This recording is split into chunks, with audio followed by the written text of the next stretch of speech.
Au terme de sa mission au Gabon, le représentant résident du PNUD est venu faire officiellement ses adieux au président de la transition après 5 années d'exercice en terre gabonaise. Alors je suis venu ce matin pour dire au revoir, présenter mes civilités et dire au revoir Monsieur le Président de la transition. Ça fait 5 ans et demi que je suis là au pays en tant que représentant résident du PNUD. On a parlé un peu de la vision de Monsieur le Président.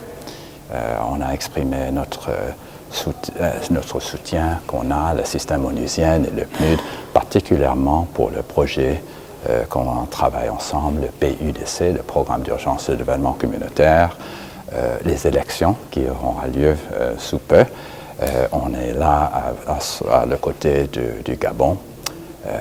Le président a pu exprimer sa vision, comment il voit les choses. La rencontre du Salon marocain a donc été l'occasion d'évaluer les avancées majeures de la transition et de faire le point de la coopération entre le PNUD et le Gabon avec une pointe de nostalgie. C'était une réunion qui m'a touché au cœur parce qu'après un bon moment ici, que j'ai exprimé que je me sentais gabonais et très chez moi. Je les remercie pour l'accueil, pas seulement à moi et pour notre travail, mais pour ma famille aussi.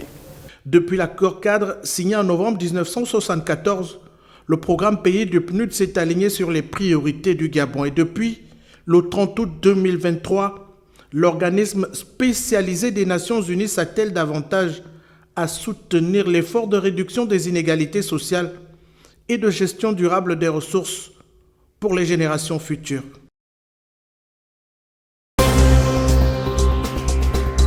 Si l'État donne des gros moyens aux différentes sociétés pour effectuer des grands travaux, il est donc recommandé à ces sociétés de respecter les contrats en effectuant des travaux de bonne qualité. Ici, par exemple, sur l'axe Ndende-Chubanga, où sont effectués les travaux d'aménagement, un problème se pose. Cette buse, datant des années 70, n'a malheureusement pas été changée. La société en charge des travaux d'aménagement de cette route s'est contentée de faire un rechargement qui pourrait à la longue boucher cette buse et provoquer la montée des eaux.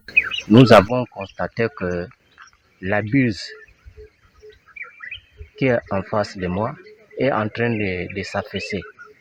Et le travail que Kovek est en train de faire, il n'a pas pu résoudre cette affaire. Nous demandons que cette buse soit refaite, soit construite en béton, pour que l'eau puisse couler librement. Et cette buse date depuis le passage de la Raselle depuis 1976 qu'on a créé cette buse-là. Et jusqu'à aujourd'hui, c'est la même buse et ça ne fait que s'affaisser. Nous demandons à Cover et à la société de pouvoir arranger cette buse-là, sinon à la longue ça doit s'affaisser et ça doit boucher l'eau. Un cri d'alarme de population est donc lancé aux équipes en charge de contrôle de ces grands travaux. Par cette action citoyenne inscrite dans son programme Environnement propre, l'association Génération citoyenne apporte sa contribution à la politique de salubrité de la ville de Sable, impulsée à l'hôtel de ville. Ce matin, nous sommes dans le cadre de Environnement propre et nous avons commencé par le 4e arrondissement. L'objectif, c'est de donner un coup de pouce aux autorités, d'accord. L'objectif, c'est de donner un coup de pouce aux autorités, mais c'est surtout d'embellir notre ville qui souffre d'un enlaidissement ces derniers temps. Vous-même, vous pouvez le constater, des poubelles partout, des ordures un petit peu étalées ça et là. Donc, Génération citoyenne qui s'inscrit justement dans des actions citoyennes comme celle-ci, nous n'en sommes pas à notre première. Nous nous sommes dit, il faut qu'on se retrousse les manches et qu'on apporte notre modeste pierre à ce grand édifice qui est le combat contre l'insalubrité. L'initiative, à ce qu'il semble, a également vocation à inspirer afin de susciter l'adhésion du plus grand nombre. L'objectif, c'est de pouvoir enseigner le civisme déjà, parce qu'il faut avouer que lorsqu'on entreprend de nettoyer, c'est pour amener aussi les populations à emboîter le pas. Parce qu'on aimerait que nos villes soient propres, nos quartiers soient propres. Donc vraiment, c'est ça l'objectif, c'est que nos villes soient propres, que nous vivions dans un cadre salubre. Après le 4e arrondissement, le programme Environnement propre de l'association Génération citoyenne est prévu pour s'étendre dans les 3 autres circonscriptions de la capitale économique gabonaise. Munis du matériel nécessaire pour une opération retroussant les manches, Pierre Onanga Osunda et ses collaborateurs débarrassent l'environnement immédiat de la direction d'Académie de Logoué-Maritime de toute herbe et autres déchets. Ce matin, nous avons décidé depuis un mois, avec l'ensemble des collaborateurs, notamment les chefs de service, madame le chef de circonscription scolaire de Logoué-Maritime, le DAP adjoint et moi-même, de mener une opération de salubrité au sein de nos bureaux et de la circonscription scolaire. Donc nous avons le concours des directeurs des établissements, mais aussi des enseignantes et des divers personnels ce matin. La direction de l'Académie provinciale n'entend pas s'arrêter en si bon chemin. Cette initiative salutaire et inspirante, parfaitement en phase avec la dynamique de restauration des mentalités impulsée au sommet de l'État, est appelée à s'étendre au-delà de la DAP. Nous avons décidé de la mener autour de tous les établissements scolaires de Logoué-Maritime, notamment Port-Gentil, aussi bien au secondaire qu'au primaire. Là, nous avons commencé, comme à tout seigneur, tout honneur, nous avons commencé par la direction de l'académie, la circonscription scolaire urbaine 2, et nous allons faire un chronogramme pour que nous puissions l'étendre aussi bien dans tous les établissements. Cela est nécessaire parce que nous devons travailler dans un milieu sain, un milieu propre, pour que les apprenants aussi soient dans le bien-être. Donc la richesse, la plus grande richesse sont les hommes. Nous avons des idées, nous mettons un peu de moyens nous-mêmes et nous sommes là. L'adhésion du corps administratif et enseignant de la ville à cet appel du directeur de l'Académie provinciale aura pour mérite de garantir la pérennité et le succès de cette initiative qui devra faire école.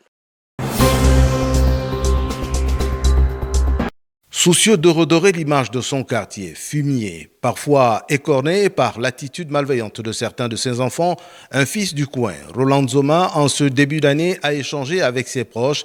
Il a invité les jeunes au ressaisissement et à se plier à l'opération de révision des listes électorales. On a été trivial, on a utilisé des termes aussi simples. Parfois, on a parlé, on s'exprimait en langue pour inciter, encourager et leur expliquer le protocole pour aller se faire enrôler. Pour les primo-électeurs, mais aussi pour les anciens, de vérifier leur centre de vote et si possible, le changer à leur guise. C'est possible aujourd'hui. Il a dénoncé et condamné les actes de violence qui sont surtout le fait des jeunes et qu'il a en outre appelé à la responsabilité. On profite à chaque fois de nos passages pour interpeller nos jeunes frères à plus de responsabilités, à développer l'esprit d'écoute, à se concentrer effectivement sur ce qui est bien pour eux. Aujourd'hui, on nous informe que certains vont à l'école avec des armes blanches. C'est toujours important pour nous, les aînés, de rappeler aux petits que s'ils veulent être comme nous, ils ne doivent pas utiliser ce type de comportement. Entre ressortissants de Fumier, ce quartier du 1er arrondissement de Mwanda, la rencontre a été avant tout un moment de communion à l'issue duquel beaucoup ont promis faire écho du message de leur frère Roland Nzoma. Au niveau de l'enrôlement, c'est un devoir pour nous les Gabonais de pouvoir nous faire enrôler pour que nous allons voter. Donc pour ça, il n'y a pas de problème. Je crois que j'ai même conseillé à mes petits frères de partir se faire enrôler. Et moi, personnellement, je me suis fait enrôler, j'ai ma carte d'électeur, j'ai mon nom sur la liste électorale. Nous devons nous faire enrôler et puis accomplir le devoir d'un Gabonais, citoyen gabonais. C'est important, en fait, c'est important. Quand tu votes, c'est important. L'année passée, je me suis fait enrôler.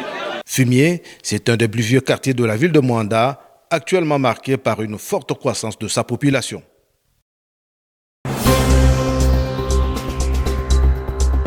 Moins d'un mois après le lancement officiel des activités de Gabon Mindset et déjà une percée dans l'arrière-pays. Dans le département des Plateaux, le coordonnateur général de cette ONG a échangé avec les représentants des différentes couches sociales de la ville de Léconie. À la tête d'une plateforme dédiée à la promotion d'un état d'esprit positif au Gabon, Dieudonné Letchoumou a focalisé son intervention sur l'actuelle opération de révision de la liste électorale et sollicité du même coup l'implication de toute la population. Gabon Mindset, faisant la promotion de la citoyenneté, a bien voulu venir relayer ce message du chef de l'État, de telle sorte que tout le monde comprenne que s'inscrire sur la liste électorale est un acte civique. Et il revenait donc à cette association que j'ai représentée pour passer le message de telle sorte que les populations aillent tranquillement s'inscrire sur la liste électorale. Massés dans la grande salle du lycée Kakogo, les notables et autres représentants des femmes et des jeunes attentifs à l'appel du coordonnateur général de Gabon Mindset ont fait la promesse de relayer le message. Nous avons éduqué sur l'importance de la liste électorale de se faire inscrire. surtout pour les enfants qui viennent pour la première fois. C'est un devoir citoyen, donc chacun de nous doit aller tout simplement aller se faire inscrire sur la liste. Et c'est des bons conseils, sauf qu'on les a demandé aussi pour les gens qui sont dans des villages, comment ils vont faire. Même si je suis religieux, mais c'est de notre devoir d'inculquer les valeurs citoyennes, morales et aussi, pourquoi pas, intellectuelles. En ce sens que nous devons faire prendre conscience à tout le monde que nous avons besoin de nous impliquer dans notre nation et faire des choses qui doivent la conduire vers sa félicité. À quelques jours de son terme, si l'opération connaît un regain dans la commune de Likoni, il reste que dans le département des Plateaux, les chefs de village, de passage et présents lors de la réunion, ont relevé une timidité de l'action dans leurs circonscriptions respectives.